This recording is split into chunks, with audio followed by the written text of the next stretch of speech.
ખાસ કારણ? શેઠાણીમાં વાત એમ છે. અરે પંડિતજી, વાત કેમ છે? જરા માંડીને વાત કરો તો કાંઈ ખબર પડે ને.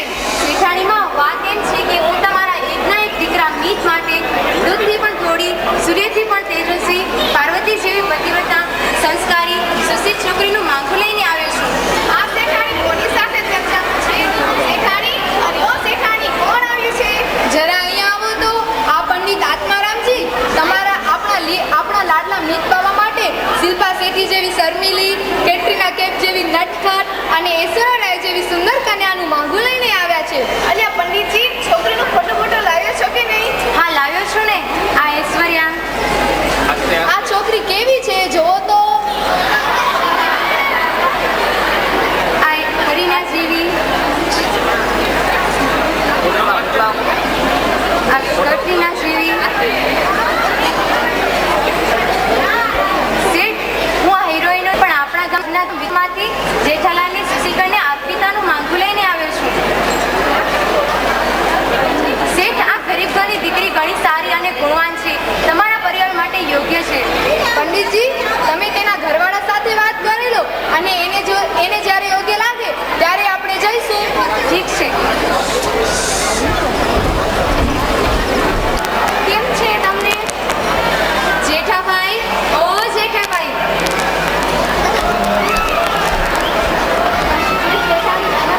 નમસ્તે.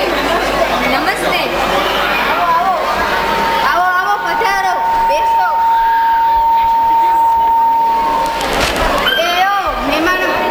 જરા મહેમાનો માટે ચા પાણીની વ્યવસ્થા કરી આપો. પંડિતજી નમસ્તે. નમસ્તે. શેઠાણી નમસ્તે. નમસ્તે. ચમેલી, જરા મહેમાનો માટે ચાય પાણી લઈ આવતો.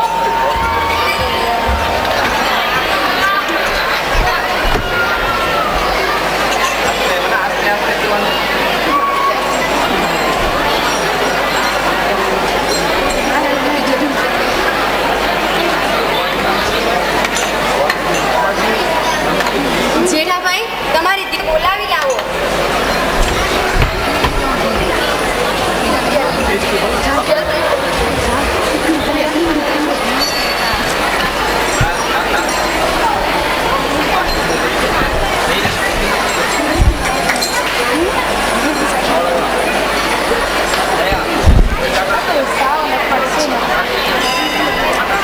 જેઠાભાઈ, અમને તમારી દીકરી અર્પિતા પસંદ છે. તમે પંડિતજી પાસે તારીખ નક્કી કરાવી લો અને ગોળદાણા ખાઈને મોં મીઠું કરીએ.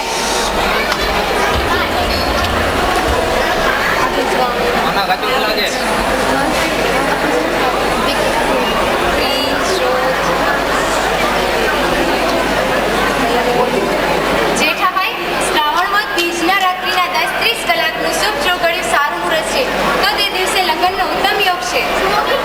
મેવાઈ, પંડિતે કાઢેલ તારીખ ઉચિત લાગે છે. તેથી તે દિવસે વેલાસર જાન લઈને આવી જશું.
કેટલો ખર્ચો કર્યો જરા બતાવો તો ખરા.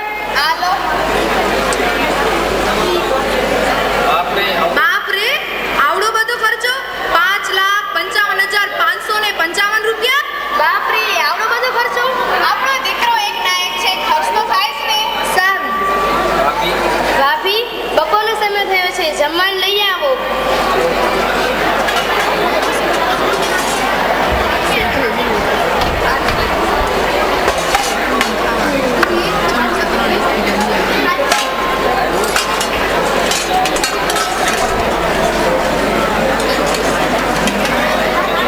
અરે, તે આખીરમાં કેટલી બધી ખાંડ નાખી છે. શું તારા સસરાની ખાંડની ફેક્ટરી છે? જેમ મન ફાવે તેમ વેડફે છે. ભાભી, તમે આ રોટલીમાં કેટલું બધું ઘી નાખ્યું છે. ઘી તો 400 રૂપિયા કિલો છે, 400 રૂપિયા કિલો. જરા ચેતીને વાપરજો. આ જમવાનું તો સારું બનાવ્યું છે, તમે જાણી ખોટા ઉકા કાઢો છો. હવે તમને એમાં શું ખબર પડે?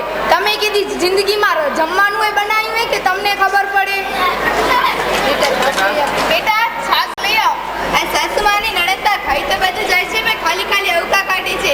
આ બને તો ખાવ પાતે છે, ખાવ પાતર.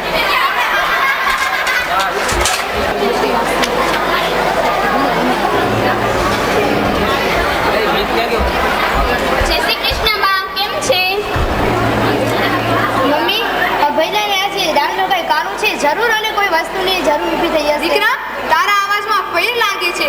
તને જરૂર કઈ વસ્તુની જરૂર ઊભી થઈ છે? મમ્મી, મને નવી બાઇક જોઈએ છે. અરે, આમે તારી વહુ કરિયાવરમાં કાંઈ નથી લાવી. તારી વહુ પાસે જ મંગાવી લે તો કેવું સારું. સારું, આ આઈડિયા સારો છે મમ્મી. અર્પિતા, અરે ઓ અર્પિતા, આવી બા. વહુ, મારા દીકરાને એક નવી બાઇક જોઈએ છે. આમે તું તારા ઘરડા માવતરને ઘેરથી કાંઈ કરિયાવરમાં લાવી નથી. તારા માવતરને કહેજે કે મારા દીકરા માટે નવી બાઇકના પૈસા દે. શું બાઇક? મારા મા બાપ પાસે બાઇકમાંથી પૈસા ક્યાંથી આવશે? કા કેમ નથી? તને ગમે તેમ કરી લઈ જવા પડશે. મારા સાસરામાં આટલું બધું છે, પણ મારા સાસરાવાળા લોકો હજુ દહેજની લાલચ રાખે છે. મારા સાસરાવાળા લાલચુ છે, લાલચુ. આશ્રય વળાવી દીધી. સાચું કહું છું. જુઓ ને, અર્પિતાના જયા પછી ઘર ખાલી ખાલી લાગે છે, પણ મનને શાંતિ છે. તે મોટા ઘરમાં જઈ સુખ શાંતિથી રહેશે ને લીલા લહેર કરશે. માં, બાપુજી, આવી મારી દીકરી. આવ આવ બેટા, તને કેમ છે? બાપુ, તમારા જમાઈએ તમારી પાસે રૂપિયા માંગ્યા છે. ના, એને આજે બાઇક માંગી છે અને કાલે કાર પણ માંગે, પણ હું તેમને આપવા માંગતી નથી. જોશું દીકરી, વિચારીશું દીકરી. ભલે માં, બાપુજી જાઉં છું. આવશે દીકરી, આવજે. ભલે. આપણને દીકરીને કોઈ પણ ઉપાય આપણને રૂપિયા કરી દેવા પડશે. આ ભાભીના પપ્પા ક્યાં ગયા? આટલી બધી વાર આવવામાં? અરે દીકરી, જોઈને આ હજી વેવાય કેમ ના આવ્યા? મીત બેટા, અરે ઓ મીત બેટા, હા હું આવ્યો. તારા સસરા હજી કેમ ના આવ્યા? અર્પિતા, તું તારા બાપને કહી તો આવી છે ને? હા, હું રૂબરૂ મળીને તે કહી આવી છું. તો હજી કેમ ના આવ્યા? તમારા માટે મારા ગરીબ મા બાપ કાંઈ વેચવા તૈયાર નહીં થાય. મારા લગ્ન વખતે તેમણે જમીન વેચી અને કરિયાવર પૂરું કર્યું છે. હવે તેમની પાસે આપવા માટે કંઈ જ નથી. દીકરા, તું આ શું બોલી રહ્યો છે? ભગવાન દીકરો આપણી પાસે ઘણું હોય છે. તું બહુ પાસે આવી શા માટે માંગણી કરે છે? આ સંપત્તિ મારા પછી તારી જ છે. પપ્પા, મારાથી ભૂલ થઈ ગઈ, મને માફ કરી દો. ઓ બેટા, મારા દીકરાને પોતાની ભૂલ સમજાઈ ગઈ છે. હા અર્પિતા, મને માફ કરી દે. હા ભાભી, મને પણ માફ કરી દો. ઓ બેટા, મારાથી પણ ભૂલ થઈ ગઈ, મને પણ માફ કરી દે. ના બા, આ તમે શું બોલો છો? તમે બધા મારા પોતાના જ છો. હું તમને મારા માં જેટલું જ માન આપું છું. ભગવાને સૌને સારા વારા કરી આપ્યા. ભગવાને દીધેલું બધાની પાસે છે. સંસ્કાર અને ભણતર એ જ સાચું કર્યા છે. એટલે દેશની લાજ રાખશો નહીં અને કોઈની દીકરીને દુભાવશો નહીં.